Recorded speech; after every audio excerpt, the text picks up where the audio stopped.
Welcome to Mom's Life Made Simple, the podcast for moms who want to go from chaos to calm, from overwhelmed to organized, and to find balance between family responsibilities and personal growth.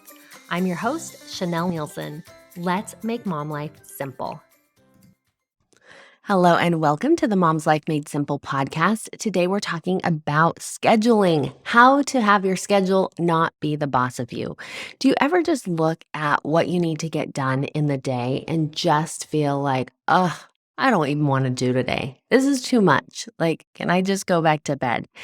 And if you're stuck in that cycle of go, go, go, of your schedule just being jam-packed, let's talk about some ways we can improve that and make things a little bit better.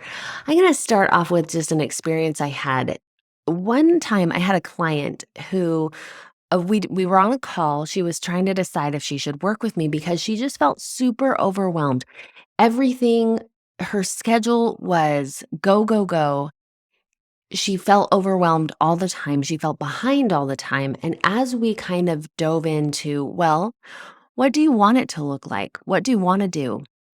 She said, well, there's nothing I want to give up. I want all these things on my schedule. I just want to not be overwhelmed while I'm doing them. And as we looked at her schedule, she had many kids. Those many kids were in many activities. She had many activities of her own.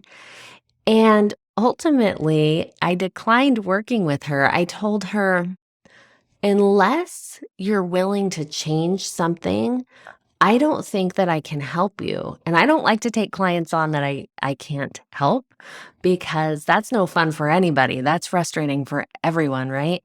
And so I didn't end up working with her because unless you want to change your schedule, unless that's something you're willing to do, then there's nothing that's going to change, right? We can talk about changing the way that you feel and maybe enjoying those moments more.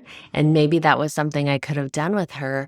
But if your schedule is the problem and you're not willing to change that, then we have a bigger problem there, is what I want to say. And so I want you today to take a really good, hard, honest look at your schedule. Sometimes things make it onto our schedule because we should not have said yes to them in the first place. And sometimes we're committed and we need to finish something out, but we learn in the process.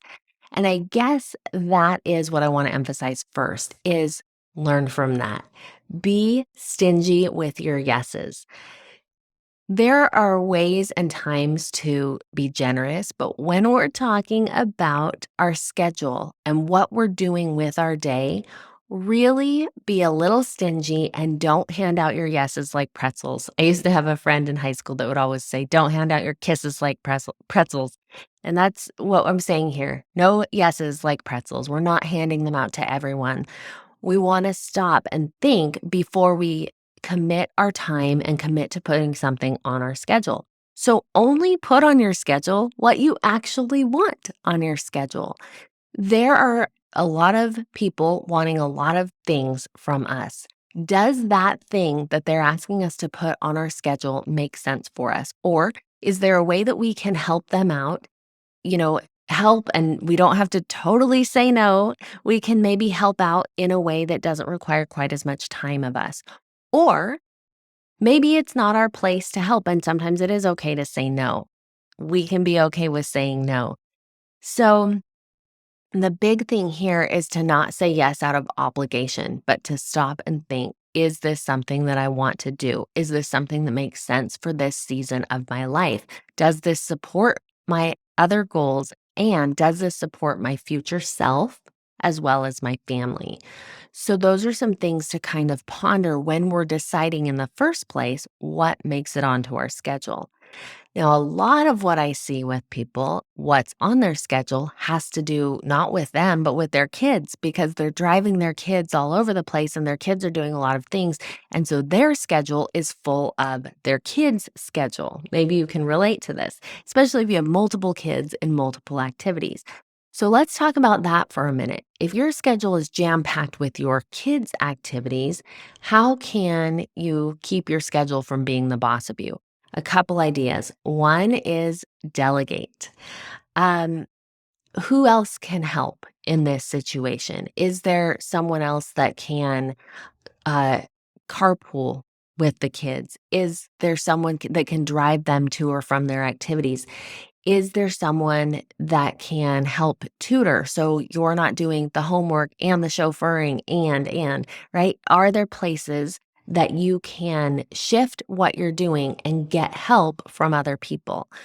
Um, the other place with your kids is to limit what they're doing. So maybe that means one activity per season or however it works for your family. Or maybe it means that your kids have to choose an activity that's all at the same location. So you're driving them to one place. They're all going to the community center and they have to choose an activity that's there rather than driving all over town. There are limits that you can put on your kids. And a lot of times this comes with a lot of guilt. Well, my kid wants to do this and this and this, and it's not fair if I can't help this kid do this too, right? There is a lot of that mom guilt that comes up. However, we want to show up the best way that we can for our kids. And that needs to also mean some self preservation, that we are not running ourselves ragged, giving our kids these opportunities. It also allows for our kids to have a little bit of space in their day if they're not going from activity to activity. And for me as a parent, I found that that space is really valuable. Um, it allows for creativity. It allows for the kids to find themselves and to have a little bit of exploratory time instead of always being in an environment, school, sports, whatever, where they're being told what to do by an adult. Having time to be outside and play and just imagine and create is actually super valuable time. So if you start to feel guilty because your kid isn't super scheduled, see what other benefits are happening from them not being super scheduled. Now, if you're like me, we're kind of in a different season. One of my 13-year-old just turned 13 yesterday. And so I now have four teenagers, one who's out of the house and a 6-year-old. And so with those 4 teens, it's a little bit different. They aren't playing out back as much. They aren't, making mud pies in the yard and things like that. And so it looks a little bit different. They also are more capable of planning things with friends and getting rides with friends. And while I'm involved in that, in driving them, um, that shifts to a little bit different scenario. And so I think you'll find that too, right? Different seasons of motherhood look different ways, but the principle is the same.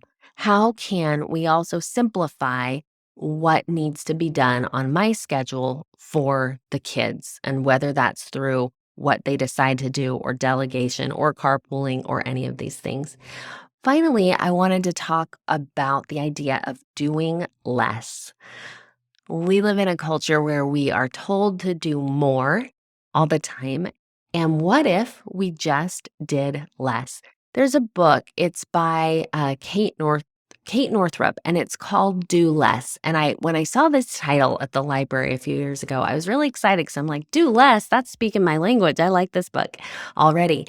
And surprisingly, this book was really not about what I thought it was going to be about, kind of what we're talking about today, right? Having less on your schedule and committing to less things. But interestingly, this was a book about female hormones and your cycle. And it was talking about the idea that instead of like men having a 24-hour cycle, they just have a life cycle of a day, right? Wake up, go to bed, life cycle, very straightforward. Women have a 28-day cycle. And in that 28-day cycle, you have different ups and downs and ebbs and flows. And there are times in that cycle when, of necessity, you're going to need to do less. And you're going to be more tired and you're going to have less energy. And that's really something interesting to consider. When we have our schedules so jam packed, are we allowing that space to, um, to honor where we're at energetically, to honor where we're at in our cycle? It's something that we don't think about, we don't talk about as a culture, as a society, but it actually is gonna make a big difference if you're on day 1 of your cycle versus day 20 of what you're able to do, how you're able to support yourself through food and movement. And sometimes we're giving ourselves such a hard time, like, "Oh, I'm not sticking to my goals or my food plan or whatever," but actually there's something else going on in your body. So that's a really key component and maybe something to look into if you feel like that's you, that sometimes you're on the top of the world and you can do it all.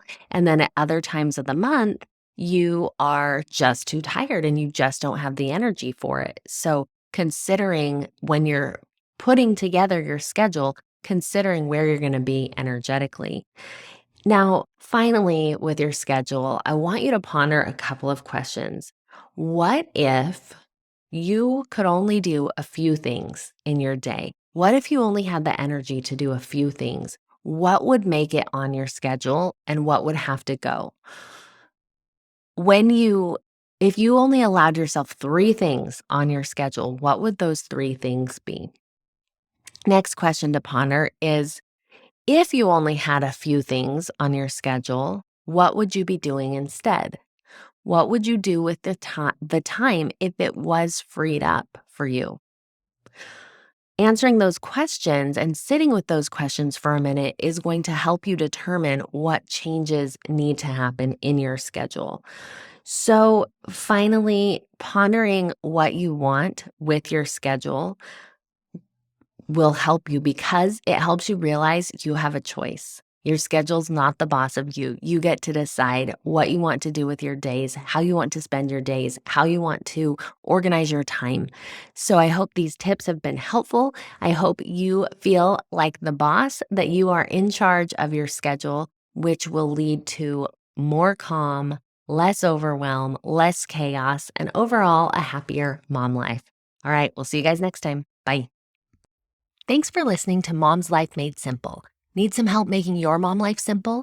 I offer group coaching programs using my 4-step method called the Mom's Method. This is a process of manifestation, organization, mobilization, and simplification that will give you the balance, progress, and joy you're looking for. Visit ChanelNielsen.com or find me on Instagram or Facebook at Chanel Nielsen Coaching. I love to hear from you. Reach out with your questions, your feedback, and let me know how I can help make your mom life simple.